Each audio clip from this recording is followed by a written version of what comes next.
Kami yakin dan percaya Tuhan bahwa sore dan menjelang malam hari ini, bahwa tiap pribadi yang kumpul di tempat ini adalah pribadi yang diundang Tuhan secara khusus, sehingga siapapun yang hadir pasti dilawat oleh Tuhan. Amen. Karena kami tahu bahwa Tuhan kami adalah Tuhan yang mampu memberikan jawaban dalam setiap pergumulan kami. Orang luar bilang tidak mungkin, tapi bagi Tuhan tidak ada yang tidak dapat dijawab. Karena kami yakin kami punya Tuhan yang hebat dan dahsyat. Amen. Tuhan, Engkau yang melawat setiap kami. Kuduskan hamba-Mu dan kuduskan kami semua, agar firman yang kudus ini layak untuk dibahas, direnungkan lebih dalam lagi. Maka kami yakin dan percaya, kami keluar dari tempat ini ada rasa sukacita dan damai yang luar biasa. Mujizat terjadi di tempat ini. Di dalam nama Tuhan Yesus Kristus kami berdoa dan mengucap syukur. Semua diberkati Tuhan, bersama saya katakan amin. Di nama Tuhan, silakan duduk. Shalom. Shalom. Apa kabar Bapak Ibu Saudara? Semua diberkati Tuhan, amin. Di nama Tuhan, satu kesempatan indah saya bisa menyampaikan firman Tuhan, khususnya di jemaat di tempat ini. Dari kemarin saya sudah melayani di Betani, dan secara khusus saya ada di tempat ini di Yobel. Oke. Saya perlu perkenalkan diri dulu, nama saya Petra Vanggidai, saya sudah berkeluarga, istri saya namanya Yola, dan kami dikaruniakan 2 orang putri, Kalista dan Shalomita. Oke, puji nama Tuhan, kami semua melayani Tuhan full time, melayani Tuhan. Nah, hari ini saya mau berbicara tentang hal yang sangat sederhana sih Bapak Ibu Saudara. Begini, hal yang paling penting dalam hidup ini adalah bagaimana kita bisa memanage sebuah masalah. Apakah di sini ada yang tidak punya masalah? Coba angkat tangan. Yang tidak punya masalah. Siapa di sini yang punya masalah? Coba angkat tangan. Semua punya masalah, apa pendeta ini gimana? Dan kalau punya masalah, yakin kan sesuatu pasti terjadi? Ada jalan keluar kan? Oke. Orang tidak menikah ada masalah. Dia menikah ada masalah. Menikah nggak punya anak ada masalah. Nikah punya anak tambah masalah. Pasti itu. Di mana-mana begitu. Maka hidup ini paradoks. Paradoks hidup ini. Saya bilang kenapa paradoks? Setiap bayi yang lahir dari rahim ibunya selalu menangis, benar kan? Bayi yang lahir selalu menangis. Tidak pernah bayi keluar langsung tertawa. Ada nggak? Kalau ada bayi keluar tertawa, itu bayi ajaib. Setiap bayi keluar nangis. Tapi yang menarik adalah ibunya, papanya, opanya, omanya, tantenya, omnya, semua tertawa melihat bayi itu keluar. Nggak ada tuh selama ini bayi yang keluar nangis terus kita cuk jangan nggak ada. Kita biarkan dia menangis dengan bebas. Tapi yang unik, ketika kita datang ke rumah duka, ada orang yang meninggal dan orang itu ada di peti jenazah. Orang yang meninggal itu tidak pernah menangis, tapi selalu tersenyum. Tapi orang yang ditinggalkan semua menangis. Hidup ini paradoks. Seorang bayi lahir tidak pernah dikendaki. Ketika dia keluar lihat dunia, dia menangis. Tapi ketika dia kembali ke rumah Tuhan, dia selalu tersenyum. Hidup ini adalah sebuah paradoks. Maka 3 hal yang nggak bisa dipilih dalam hidup ini, yaitu apa? Kelahiran, kematian, dan keselamatan. Nggak bisa dipilih. Nggak bisa dipilih. Coba lihat. Kita nggak bisa mengendaki lahir dari keluarga orang mampu kan? Dan kita nggak bisa pilih kan keluarga kita seperti apa. Setiap bayi yang keluar, dia tidak bisa lihat, bapak gue gendut balik lagi. Nggak bisa. Bisa nggak orang tua mengendaki bahwa anaknya keluar dia jadi sehat, dia jadi orang baik? Nggak bisa juga. Kenyataan harus begitu. Keluarga itu dipilih Tuhan, ditentukan Tuhan satu paket. Tidak bisa dipisahkan. Kematian tidak bisa ditentukan. Dan kematian tidak bisa dipilih. Mana bisa kematian bisa dipilih? Orang bilang begini, ini orang ada di ruangan ICU, cepat dipanggil Tuhan. Kata siapa? Nggak ada. Ada satu tetangga saya, papanya masuk ruangan ICU. Dia suruh saya datang ke rumah sakit, suruh saya berdoa supaya papanya cepat dipanggil Tuhan. Paling repot kalau pendeta dapat tugas angkat nyawa orang. Kita nggak punya spesial untuk angkat roh orang. Mana ada? Ayub tuh ngomong apa? Anaknya 10 orang mati, laki 7, perempuan 3, mati semua. Ayub bilang apa? Tuhan yang memberi, Tuhan yang mengambil. Terpujilah nama Tuhan. Ayub yang ngomongnya begitu. Memang hidup ini tidak ada bisa orang satu menentukan. Mystery of God. Siapa yang bisa tahu hidup kita masing-masing? Nggak ada yang tahu. Yang ke depan ini tidak ada yang tahu. Tapi kita yakin karena kita berada dengan dalam Tuhan, Tuhan pasti tolong kita. Itu yang membuat kita kuat sampai hari ini. Saya datang ke rumah sakit nih. Kokonya bilang apa? Pak Pendeta doakan Pak, supaya papa saya cepat dipanggil Tuhan. Saudara itu, papanya di ruangan ICU ya, tapi ada selang di mulutnya, matanya masih kebuka dikit-dikit. Dia dengar pas itu, anak pertamanya ngomong cepat dipanggil Tuhan. Kesel kali dia tuh, tapi dia gak bisa ngomong. Mulutnya ditahan malah selang. Yang nomor 2, aminkan, cewek. Yang nomor 3, paling musuh, cowok, aminkan juga. Ayo Pak Pendeta berdoa. Doa saya bagaimana kira-kira? Saya langsung doa, Tuhan berdasarkan kesepakatan mereka, supaya saya aman. Berdasarkan kesepakatan mereka, mereka menginginkan papanya dipersingkat penderitaannya dan kembali ke rumah Tuhan. Tapi biarlah jadi kehendak Tuhan. Amin. Itu kokonya bilang, Pak Pendeta udah sepakat? Enggak, kamu yang sepakat, aku nggak mau. Supaya aku nggak mau tersepakat dalam kasus pembunuhan seperti ini. Tahu apa yang terjadi? Kokonya bilang sama adiknya yang paling kecil dari cowok, kamu cari peti jenazah. Adik yang cewek cari rumah duka. Hebat loh, dia sudah seperti Tuhan. Saya sama istri saya pulang. Sampai di rumah 1-2 jam saya ditelepon lagi, Pak Pendeta, adik saya sudah dapat peti jenazah. Oke, tapi ada bad news Pak. Apa? Waktu dapat peti jenazah, adik saya mandi, keluar dari kamar mandi, jatuh, meninggal. Peti jenazahnya buat dia, rumah dukanya buat dia, papanya hidup. Mystery of God. Ada orang yang sehat cepat dipanggil Tuhan, ada orang yang tidak, yang udah sekarat nggak dipanggil Tuhan. 16 tahun tuh orang tuh koma tuh masih tetap hidup tuh. Hidup ini gak ada yang pernah mengerti. Maka kematian tidak bisa ada satu orang pun yang dapat menghindar. Tapi saya lihat wajah-wajah yang 120 tahun. Di sini kayaknya sampai 120 tahun. Amin nggak nih kira-kira? Tapi nyusahin orang juga sampai juga. Ketiga, keselamatan mana bisa kita? Dulu kita bukan orang Kristen Pak, Bu. Dulu kita juga jadi orang Kristen, kenal Tuhan di usia 20 tahun. Usia 20 tahun baru kenal Tuhan. 19 tahun tuh liar, luar biasa. Dulu kita belum menjadi orang Kristen, sekarang kita jadi orang Kristen. Mengenal Tuhan itu bukan karena ini, tapi mengenal Tuhan karena Tuhan datang menyentuh hati kita supaya kita bisa kenal Dia. Yang setuju katakan amin. Bukan karena kita cari Dia, tapi Dia cari kita supaya kita bisa cari Dia.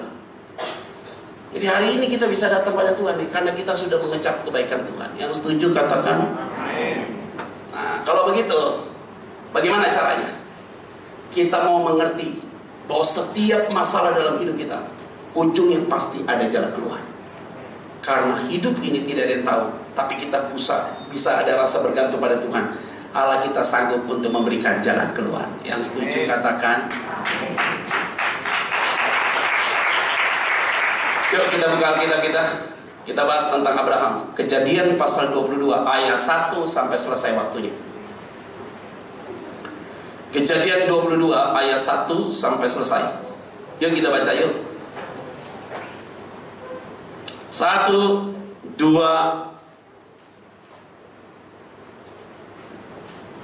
1, 2, 3, ya. Semuanya gitu. Allah mencoba siapa?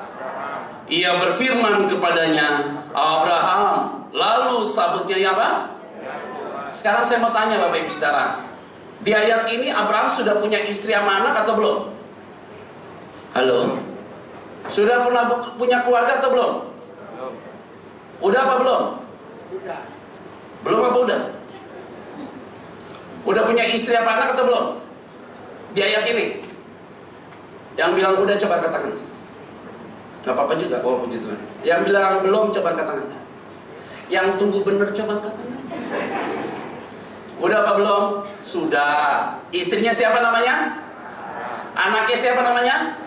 Oke, ini hebat nih, menarik nih. Perhatikan baik-baik. Setelah semuanya itu Allah mencoba siapa?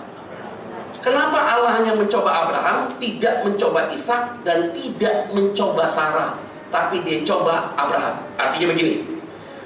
Sore hari ini jam 5, sekarang jam 6, semua pribadi dalam ruang ini dengarkan firman Tuhan yang sama. Berkatnya bisa beda-beda. Artinya apa? Tuhan berbicara kepada kita bukan berdasarkan menyeluruh, tapi Tuhan berbicara kepada kita secara pribadi. Yang setuju katakan amin. Apa yang dialami suami belum tentu istri tahu, begitu juga sebaliknya. Apa yang dialami oleh orang tua belum tentu anak-anak tahu. Perhatikan baik-baik.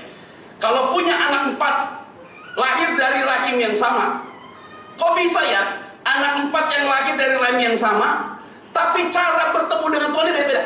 Yang satu karena bisnis baru ketemu dengan Tuhan, bisnisnya gagal ketemu Tuhan. Yang satu lewat penyakit baru ketemu Tuhan.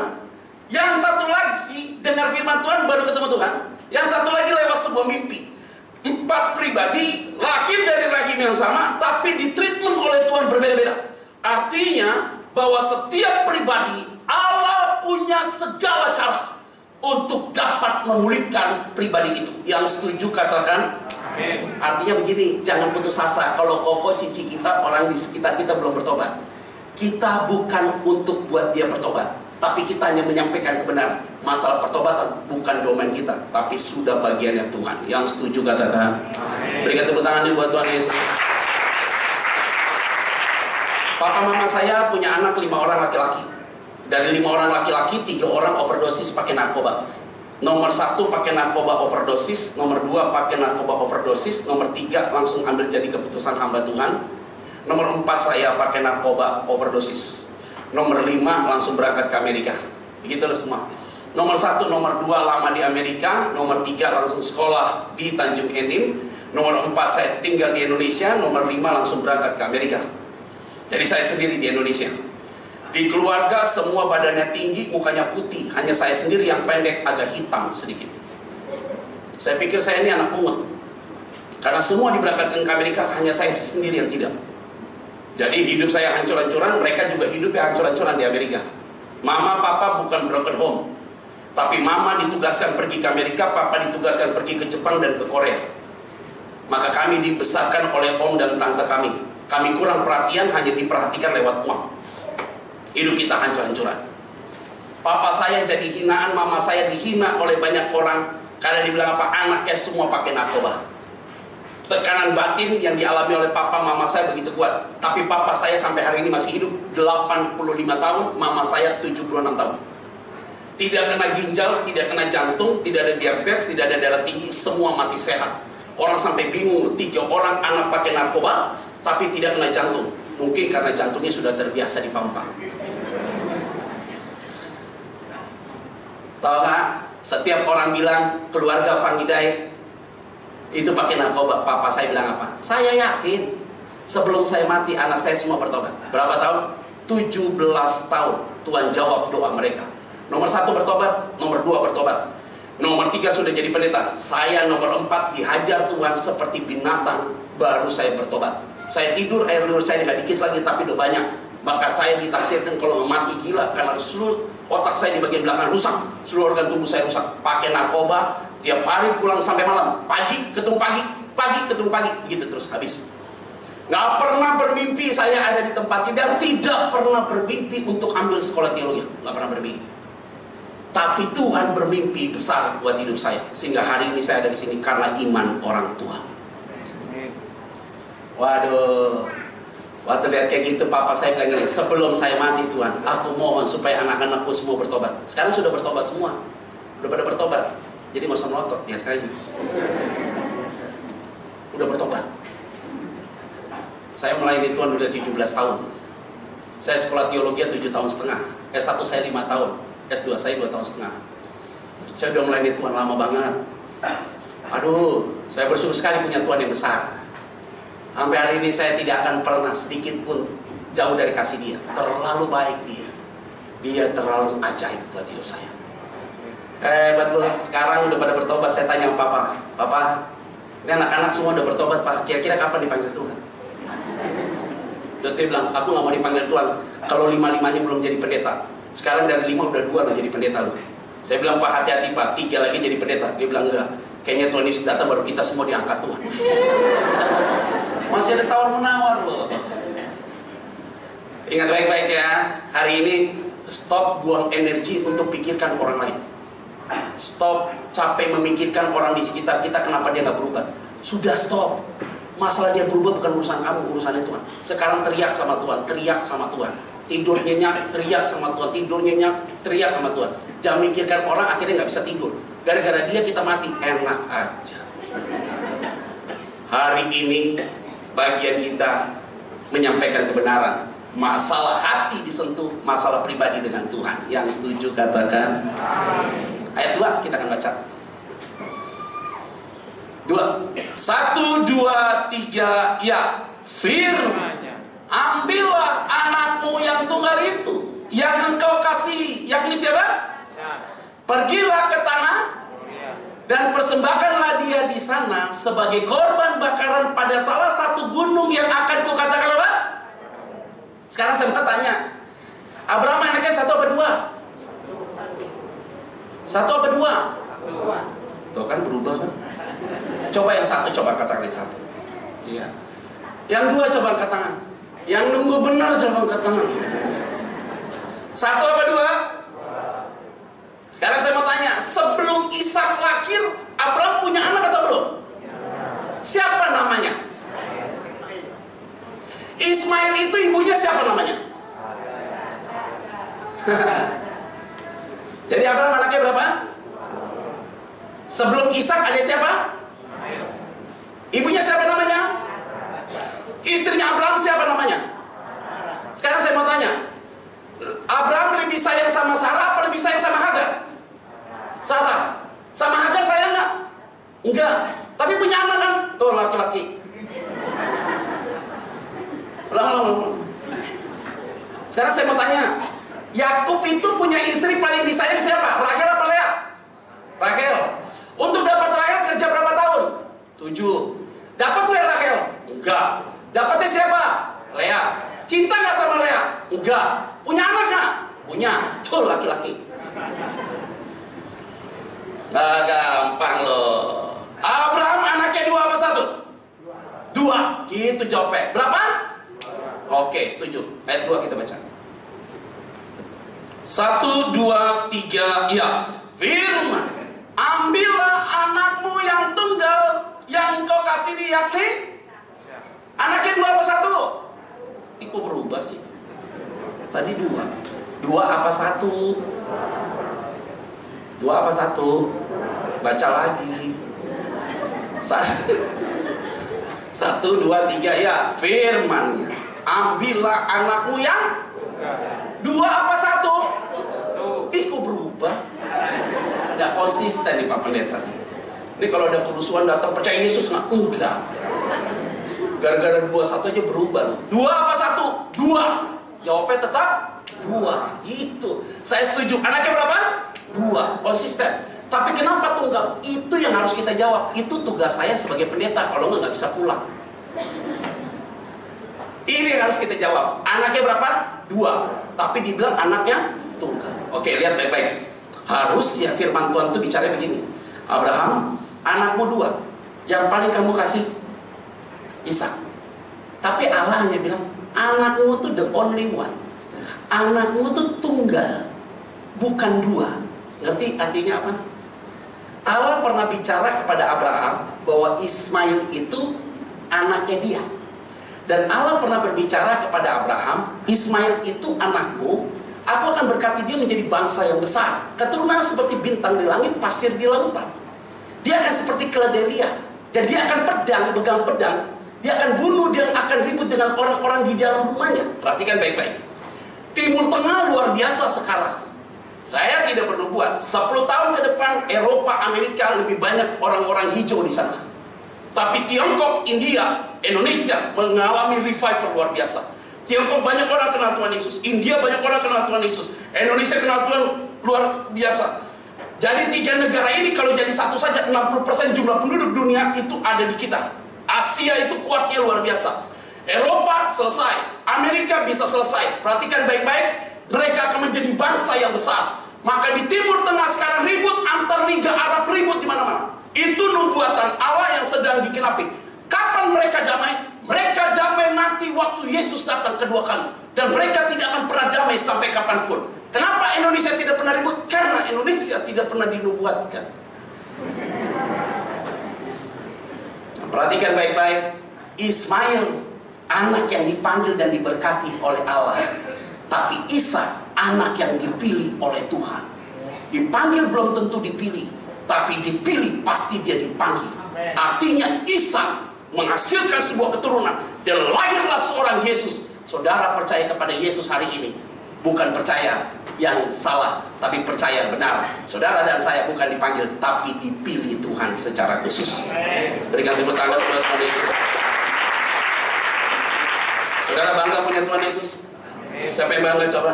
Puji Tuhan. Semua yakin? Siapa yang yakin masuk surga? Coba angkat tangan. Yang siap berangkat hari ini coba angkat tangan. Ada mau. Hebat ya. Anak yang tunggal. Artinya apa? Disuruh persembahkan supaya Ishak ini gak jadi berhala buat Abraham. Perhatikan baik-baik. Orang yang paling kita cintai, dunia kita cintai lebih daripada Tuhan, akan jadi berhala. Segala sesuatu yang kita cintai lebih daripada Tuhan berhala, itu yang akan Tuhan uji. Ingat, semua yang kita miliki hanya Tuhan pinjamkan buat kita. Jangan dibuat menjadi kuat dalam hidup kita, tapi biarkan Tuhan lebih superior di dalam hidupmu. Yang setuju katakan amin. Ayat 3 kita akan baca 1, 2, 3 ya. Keesokan, sekali lagi yang kuat, 1, 2, 3 ya. Keesokan harinya, pagi-pagi bangunlah Abraham. Ia memasang pelana keledainya dan memanggil 2 orang bujangnya beserta Ishak anaknya. Ia membelah juga kayu untuk korban bakaran itu. Lalu berangkatlah ia dan pergi ke tempat yang dikatakan Allah. Bapak Ibu Saudara, di ayat ini jadi baik nih. Lihat, perhatikan baik-baik. Abraham itu disuruh mempersembahkan Ishak. Tapi unik ya, kenapa Abraham tidak ngomong sama Sarah? Harusnya Abraham ngomong sama Sarah. Kalau anak yang mau dipersembahkan, dia harusnya ngomong sama Sarah. Sarah, anak kita itu harus dipersembahkan. Pertanyaannya, kenapa pagi-pagi dia hanya bangunkan 2 orang bujangnya bersama Ishak, tapi dia nggak bangunkan Sarah? Ini masalah serius. Ingat baik-baik. Abraham kenapa tidak mau kasih tahu Sarah? Karena Abraham tidak mau salah yang kedua kali. Contoh, kalau semua ibu-ibu di tempat ini Sarah, saya Abraham. Saya ngomong nih, Bu, anak kita yang tunggal harus dipersembahkan. Kira-kira jawaban ibu iya atau tidak? Saya ulang sekali lagi. Iya apa tidak? Tidak. Pantes nggak cocok jadi Sarah. Karena Abraham tahu jawabannya tidak, maka Abraham tidak mau ngomong sama Sarah. Itu masalahnya. Ingat baik-baik. Hal yang teknis tidak perlu disampaikan kepada orang yang kita sangat kasihi. Oh Pak, kok Bapak ngajarin dalam keluarga itu saling tertutup? Tunggu dulu. Hal yang praktis, yang teknis, yang tidak prinsip tidak perlu dibahas. Tapi yang prinsip harus dibahas. Yang setuju katakan. Contoh nih. Saya pulang pelayanan, taruh kunci mobil selalu di tempat kunci mobil itu di rumah. Selesai. Pagi-pagi istri saya pakai tuh mobil, antar anak-anak. Seharusnya selesai dia antar anak-anak, dia taruh kunci mobil lagi di situ tuh. Benar kan? Oke. Saya mau berangkat pelayanan, saya tanya sama istri saya, "Mah, mana kunci mobilku?" Nggak ada di situ. Tadi kamu antar anak-anak kan ke sekolah kan? Terus dia jawabnya apa? "Wah, aku lupa." Loh, kan tadi ada di situ. Tadi kan kamu pakai. Ya aku lupa. Kalau lupa bagaimana? Makanya kalau cari istri jangan yang tukang lupa. Kok tidak ada hubungannya. Masalah kunci kok jadi kait-mengkait kenapa saya pilih dia jadi istri. Makanya nyesel ya nikah sama orang yang sering lupa ini. Saya ngomong tentang kunci, dia jawab masalah prinsip. Wah nggak jawab. Daripada saya ribut, lebih baik saya nggak mau bahas. Saya telepon taksi, saya naik taksi, saya pelayanan. Di tengah jalan naik taksi, istri saya telepon, "Pak, kunci ketinggalan." "Di mana?" "Di kantong celana." Itu Tuhan Yesus. Tapi saya kan gak usah ribut. Ngapain saya ribut masalah ini gitu? Sepele-sepele gak usah diributin. Yang sepintas-pintas gak usah diomongin. Tapi yang serius harus kita bicarakan. Di Jakarta itu tiap hari pasti ada pelayanan. Saya berasal dari Jakarta kan. Banyak pelayanan di Jakarta. Tiap hari pasti ada pelayanan. Nah hari Jumat itu biasanya ada ibadah karyawan. Ibadah karyawan itu dari jam 12 sampai jam 1. Nah saya datang ke perusahaan itu jam 11. Nah karena jam 11 ibadah jam 12. Saya tidak mau ganggu orang di kantor itu, takutnya aktivitas pekerjaan mereka terganggu karena ngurusin saya. Maka saya cari restoran. Ketemulah satu restoran Manado, namanya Beautika. Jadi saya masuk ke restoran itu, turun dari mobil, supir saya turunkan dari mobil. Nah restoran itu bentuknya kaca semua gitu. Waktu saya turun dari mobil, saya lihat ada 2 ibu-ibu usia 30-40 tahun senyumin saya. Waktu disenyumin saya juga senyum saya. Karena masalahnya saya pernah ditegur oleh salah satu gembala di Jakarta. "Pak Pendeta, pekerja saya ketemu Bapak di mall, senyumin Bapak, tapi Bapak nggak pernah senyum. Mulai saat itu ketemu siapa saja saya senyum." seterusnya. Saya pernah senyum sama orang, saya senyum habis, dia senyum terus. Pas saya lihat dia senyum sama orang lain. Kadang-kadang senyum kelebihan salah, nggak senyum juga jadi masalah. Itu hamba Tuhan. Singkat cerita nih, saya senyum aja terus, dia tetap senyum terus loh. Saya masuk ke dalam, saya pesan makan. Waktu saya pesan makan, mereka tuh kan restoran bentuknya kotak begitu ya. Mereka tuh duduk di bagian pojok ibu-ibu itu. Jadi kalau mereka keluar harusnya begini keluarnya, karena di sini kasirnya gitu. Nah, saya menghindar duduk di sebelah situ, maka saya duduk di sebelah sini. Di depan saya ada TV. Nah, lebih baik saya nonton TV ini supaya nggak fokus ke mereka gitu loh. Nah, sepanjang saya makan, perasaan saya kayaknya mereka liatin saya. Perasaan. Kan kita kalau lagi makan gini ada orang yang ngeliatin kita rasa. Jadi waktu rasa gitu saya lihat, tuh kan ngeliatin saya dulu langsung. Saking groginya saya pegang sendok tuh goyang. Makanya sendok saya taruh, garpu saya taruh, saya makan pakai tangan langsung. Jadi kalau dia jemaat yang baik ya, kalau dia jemaat yang baik pasti dia bisa tegur, "Shalom Pak Pendeta," biasa begitu. "Bapak biasa khotbah di gereja kami ya," biasa gitu. Tapi kali ini enggak ditegur. Tapi biasa juga ada jemaat yang baik itu dia nggak tegur pendeta, sungkan, dia langsung keluar bayarin makan pendeta biasanya. Biasanya itu jemaat kayak gitu kalau mati masuk surga biasanya. Nggak kayak yang kedua, salah tolong digaris bawah ya, dicoret. Nggak boleh begitu ya, yang kedua dicoret. Selesai dia makan habis, harusnya dia pulang begitu tuh. Enggak, dia muter. Waktu dia muter gitu minyak wangi, gemeter saya tangan. Saya pegang itu meja kuat, kaki saya yang getar gantian. Tapi hati saya tetap flat, saya tenang aja, muka saya tenang. Nggak ada ekspresi apapun, biasa saja saya. Waktu di depan saya begini, hati saya makin kuat kenceng. Ingat ya, pendeta masih ada keinginan dan nafsu. Oh iya serius, kita masih orang normal. Status pendeta, keinginan dan nafsu itu wajar dan lazim sebagai seorang manusia. Bedanya sebelum melakukan tindakan nafsu itu, Roh Kudus ingatkan kita, seorang hamba Tuhan. Kalau jemaat beda, dinikmati dulu baru Roh Kudus ingatkan.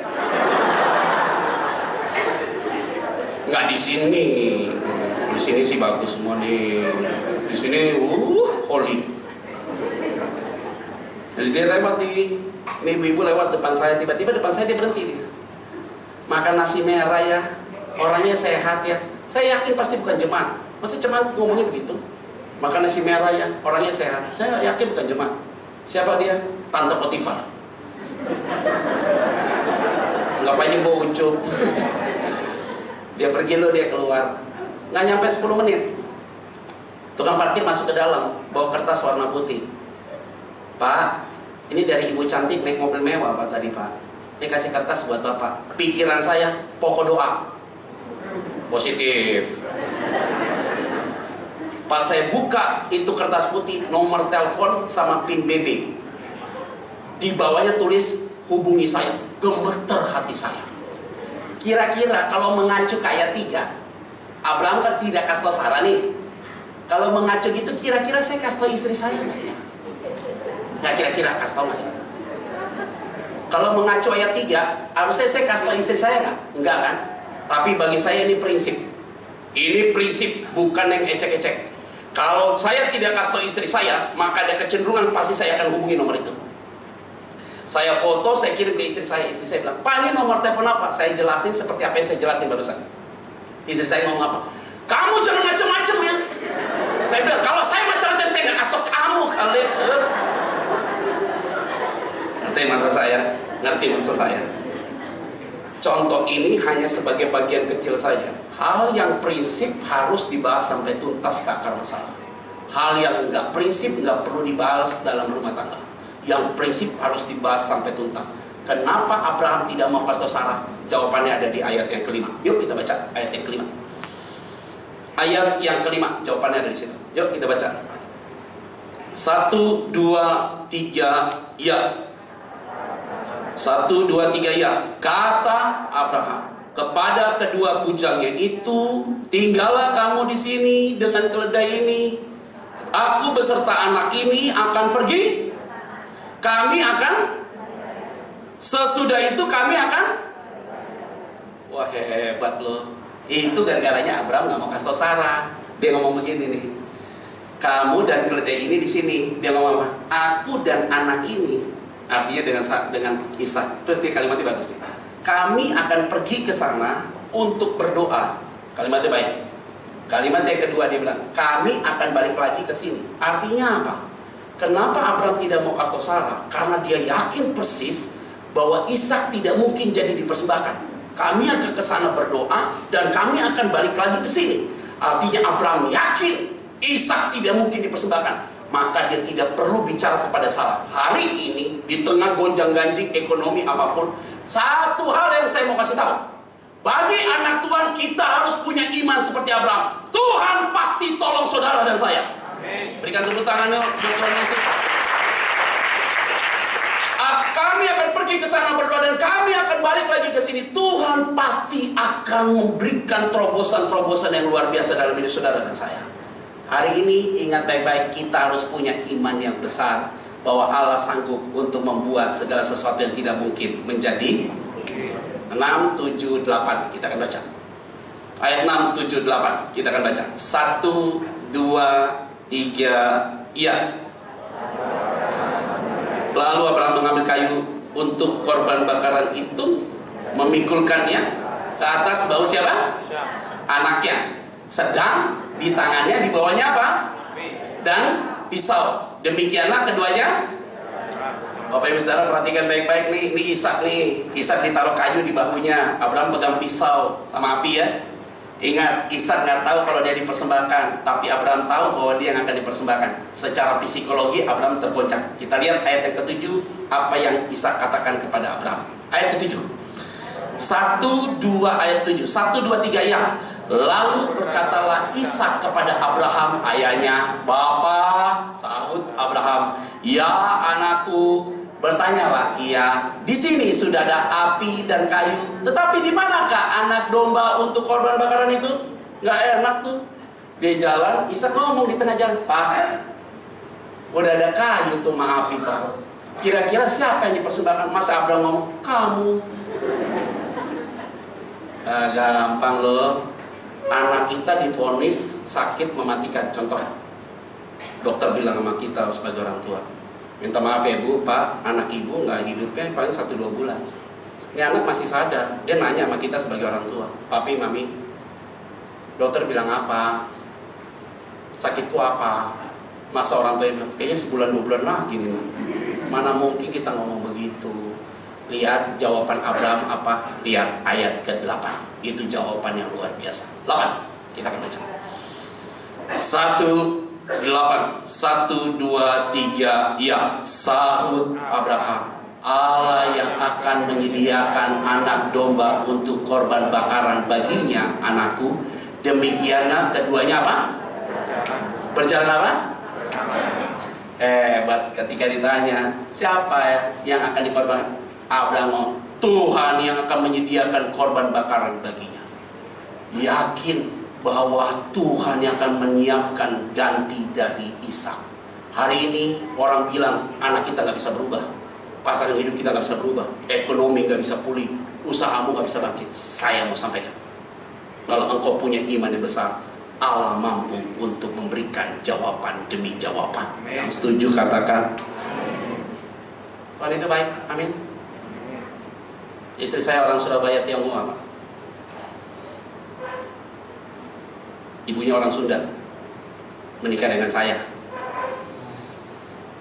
Keluarga dari istri saya, keluarga tidak mampu. Ya cukuplah, bilang tidak mampu juga tidak cukuplah. Jadi saya pergi datang ke rumahnya untuk melamar dia sebagai istri saya. Saya ketemu dengan mertua saya yang cowok udah meninggal karena jantung. Saya ketemu sama mertua saya bilang, "Om, Tante, saya mau menikahkan anak Om." Terus mereka bilang sama saya, "Pekerjaanmu apa anak muda?" Saya bilang, "Pendeta." "Mau kasih makan apa?" "Firman Tuhan." Saya datang pakai motor, bagaimana? Saya datang pakai motor. Firman Tuhan, saya bilang. Waduh, kaget tuh bapaknya tuh. Kami nikah 45 juta modal. Papa mama saya orang berada, tapi saya tidak minta 1 peser pun dari mereka, karena saya sudah terlalu banyak menyusahkan mereka. Saya ada berkat 45 juta saya nikah, modal itu. Pakaian pengantin laki-laki yang saya miliki 750.000. Istri saya, pacar saya dulu, saya belikan gaun pengantin 1,2 di ITC Mangga 2. Beli perhiasan semua satu paket 150.000. Kayak kaca semua kelihatan. Tapi selesai pakai dibuka merah semua. Pokoknya selesai nikah langsung buang tuh ke tong sampah. Besok buka merah semua. Tapi kalau pakaian pernikahan itu Bapak Ibu sudah lihat fotonya, kelihatan mahal, tergantung siapa yang pakai. Cil mulai sombong nih kelihatannya.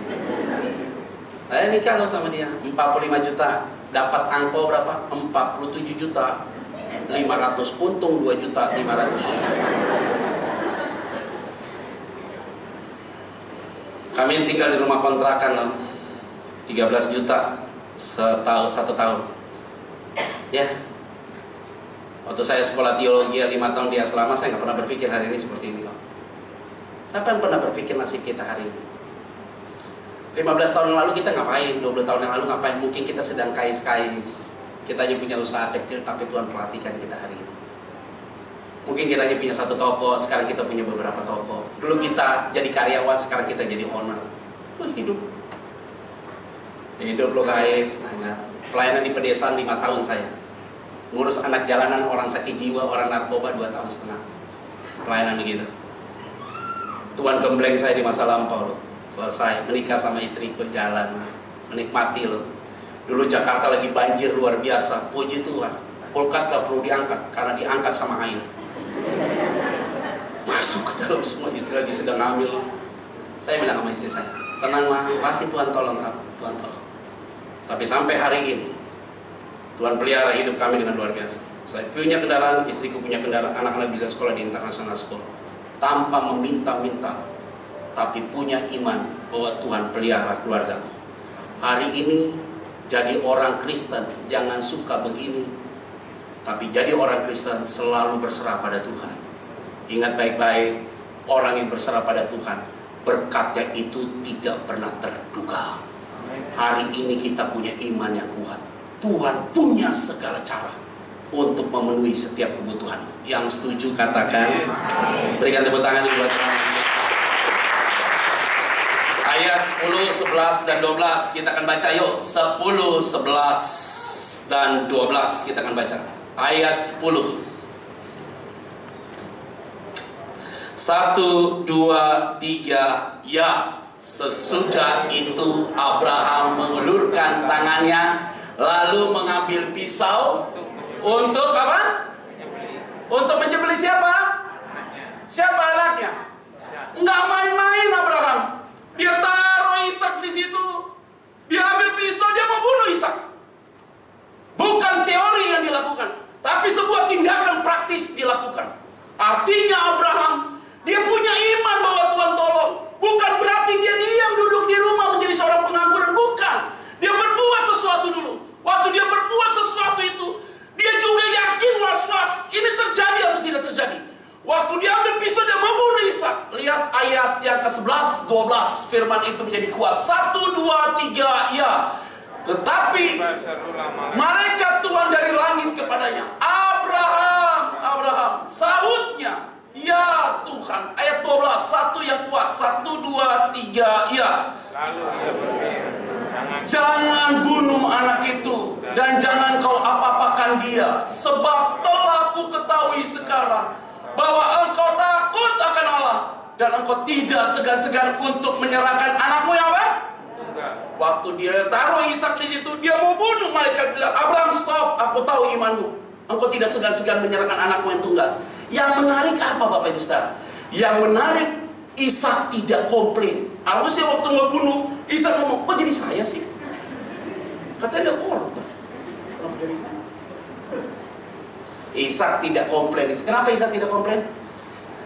Karena dia bukan lahir dari bapak orang yang tidak benar, tapi dia lahir dari bapak orang benar.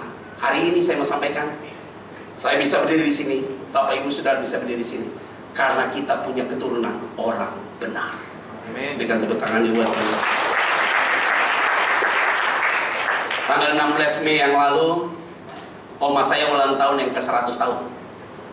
Papa 80 sekian, mama 70 sekian. Oma saya 100 tahun.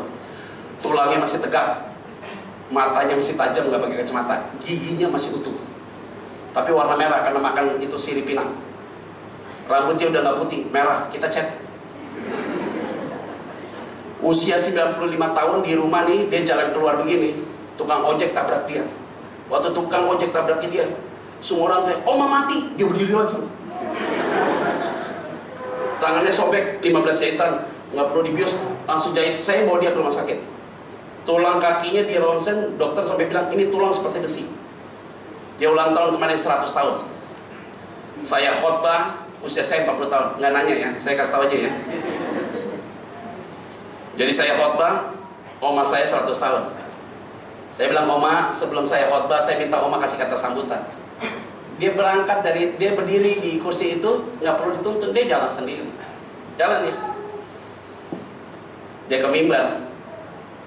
Dia bilang begini, "Saya punya cucu ada 68 orang.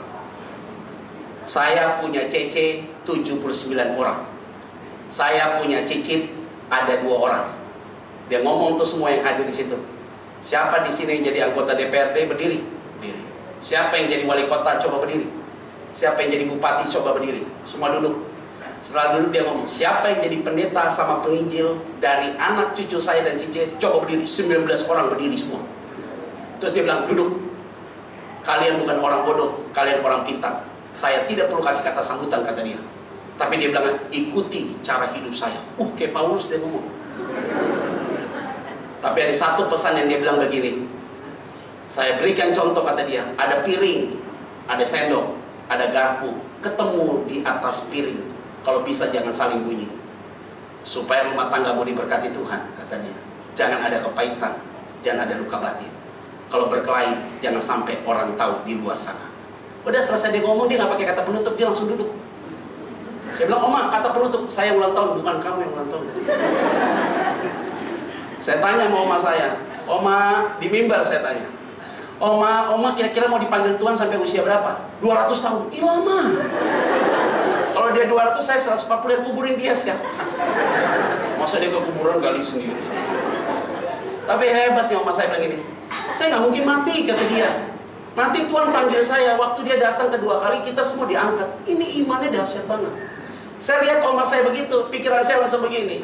Saya bangga punya oma takut Tuhan. Oma saya punya anak paling sulung, mama saya takut Tuhan. Dapat suami, papa saya takut Tuhan.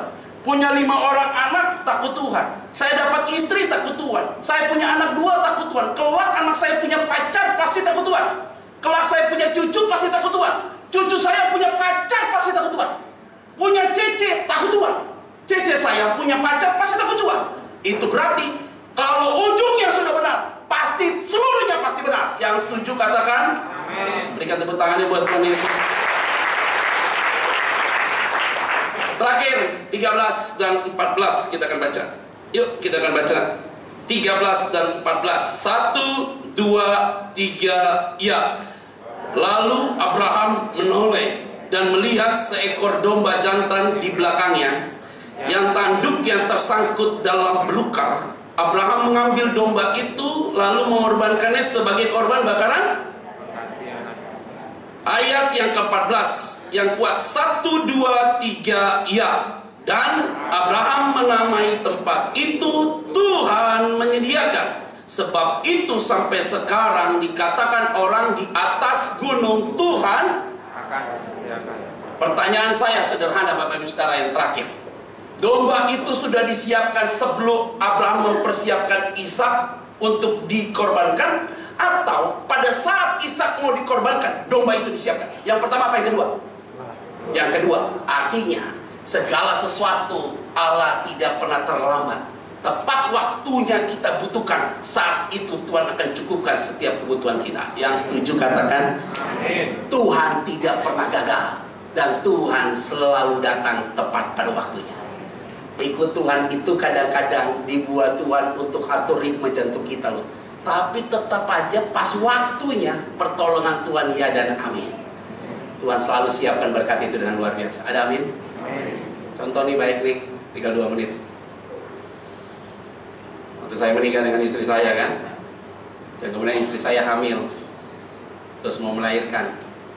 Biaya rumah sakit 8.750.000. Saat itu kita nabung-nabung tuh. Dokter bilang, Pak, 3-4 hari harus masuk rumah sakit. Oke.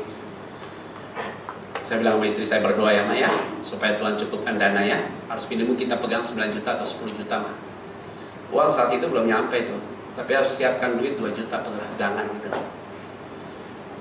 Saya pelayanan pagi-pagi hari, saya pelayanan di salah satu tempat di Kebun Jeruk. Jam 8 pagi, saya masih ingat sekali. Nah, saya mau ambil uang di ATM BCA. Itu mesin ATM tuh panjang sekali tuh. Saya lihat nggak ada orang di mesin itu, cuma saya sendiri. Tapi yang uniknya di mesin saya mau ambil itu, di atas ada amplop warna coklat, dan itu isinya duit. Saya lihat kiri kanan nggak ada orang, tapi saya lihat kaki ada CCTV. Kacau. Ya pandangannya kayak ini, ada CCTV. Jadi saya lihat ada CCTV kiri kanan, dia ngeliat saya.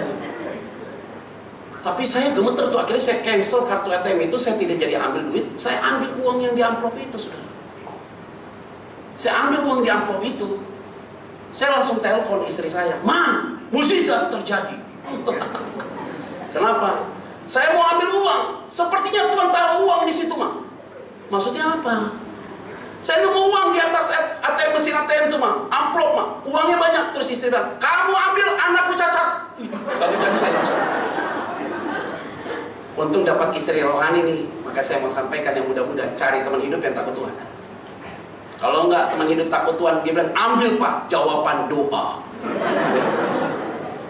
Saya ambil dari amplop itu, saya telepon lo. Ternyata dia itu kurir, dia salah satu showroom mobil Lautan Berlian. Dia saya showroom mobil Mitsubishi. Kantornya dekat RCTI, Kebun Jeruk.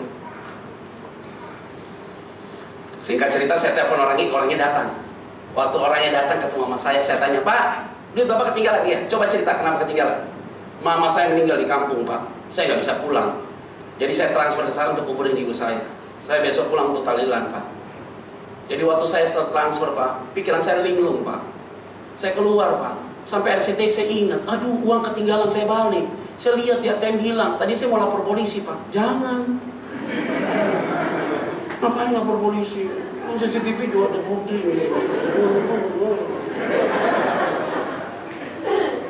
Terus saya datang ke sini, uangnya hilang. Saya yang ngambil.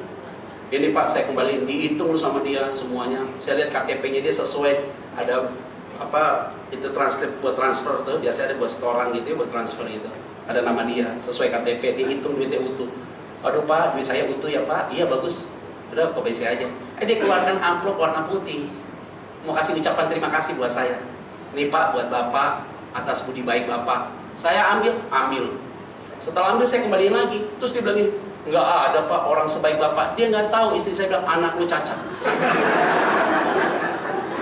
Terlalu cepat dia menilai saya baik. Dia nggak tahu anak kamu cacat. Waduh. Masa saya bilang, kamu nggak tahu ya? Istri saya bilang cacat anak saya. Saya ngomong. Saya pulang sampai di rumah, istri saya bilang, Pak, kamu ambil duitnya nggak? Enggak. Singkat cerita, istri saya harus melahirkan.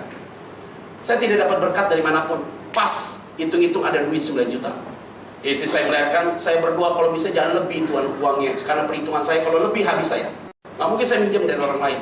8.750.000, uang sisa 250.000. Istri pulang sehat, anak pulang sehat. Puji Tuhan.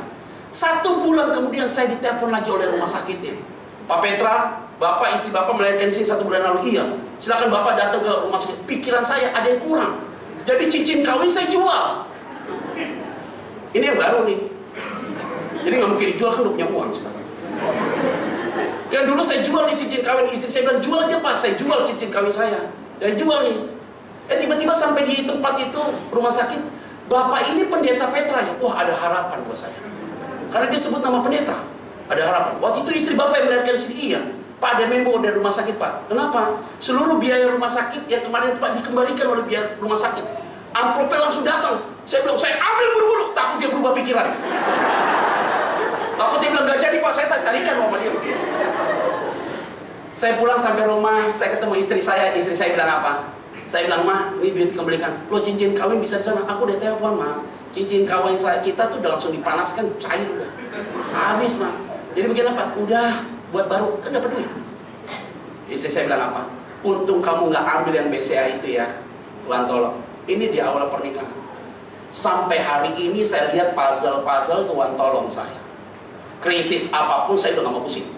Karena anak Tuhan tidak mungkin diduduk minta-minta roti. Orang benar tidak mungkin ditinggalkan Tuhan. Tepat pada waktunya Tuhan akan menyediakan segala sesuatu. Tuhan Yesus memberkati kita semua. Shalom.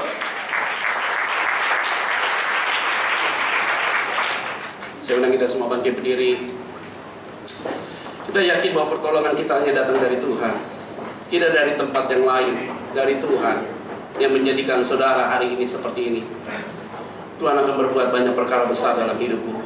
Keluargamu dipulihkan, anak-anakmu dipulihkan, pasangan hidupmu dipulihkan. Apa yang kau kerjakan hari ini pasti Tuhan berkati dengan cara yang ajaib. Pertolonganmu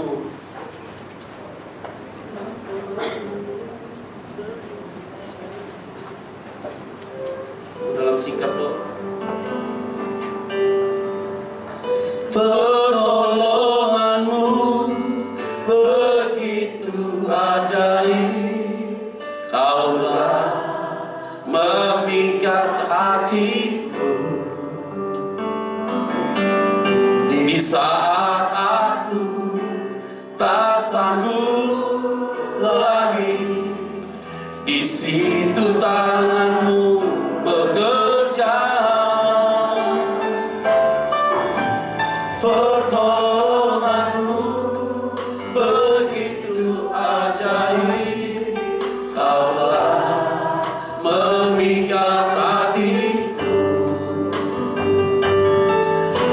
Kini mataku tertuju padamu, ku rasakan kasih-Mu Tuhan. Amin. Semua dalam sikap doa. Hatiku tenang berada dekatmu, Kaulah jawaban hidupku. Amin. Hatiku tenang berada dekatmu, Kau yang pelihara hidupku. Amin. Haleluya. Pertolonganmu begitu ajaib, Kau telah memikat hatiku di saat aku tak sanggup lagi. Di situ tanganmu bekerja. Pertolonganmu begitu ajaib, Kau telah memikat hatiku. Kini mataku tertuju padamu, ku rasakan kasih-Mu Tuhan. Semua dalam sikap doa. Pertolongan Tuhan datang tepat pada waktunya. Dia tidak mungkin terlambat dan Dia tidak mungkin gagal. Apapun yang sedang Bapak Ibu Saudara gumulkan, yakin Allah sanggup untuk menjawab semuanya. Siapapun yang mau didoakan, angkat kedua tanganmu, saya mau berdoa. Bapa, Engkau tahu hati kami masing-masing. Engkau tahu pikiran kami masing-masing. Engkau tahu apa yang menjadi beban hidup kami hari ini. Allah tidak mungkin terlambat. Tuhan tidak mungkin salah. Tuhan tidak mungkin gagal. Malam hari ini hamba berdoa, biarlah ada pemulihan, ada kemerdekaan, ada terobosan daripada Tuhan, ada kesembuhan daripada Tuhan. Kami yakin tiap pribadi dan keluarga hidup diberkati Tuhan, karena pertolongan Tuhan datang tepat pada waktunya. Tuhan berkati setiap umat Tuhan di tempat ini. Kami yakin Tuhan tidak mungkin tinggalkan kami. Tuhan selalu ada bersama-sama dengan kami. Tuhan selalu ada bersama-sama dengan kami. Semua yang ada di tempat ini, kita angkat semua dua tangan kita dan katakan, pertolongan-Mu Tuhan. Pertolongan-Mu begitu ajaib, Kau telah memikat hatiku. Saat aku tak sanggup lagi, di situ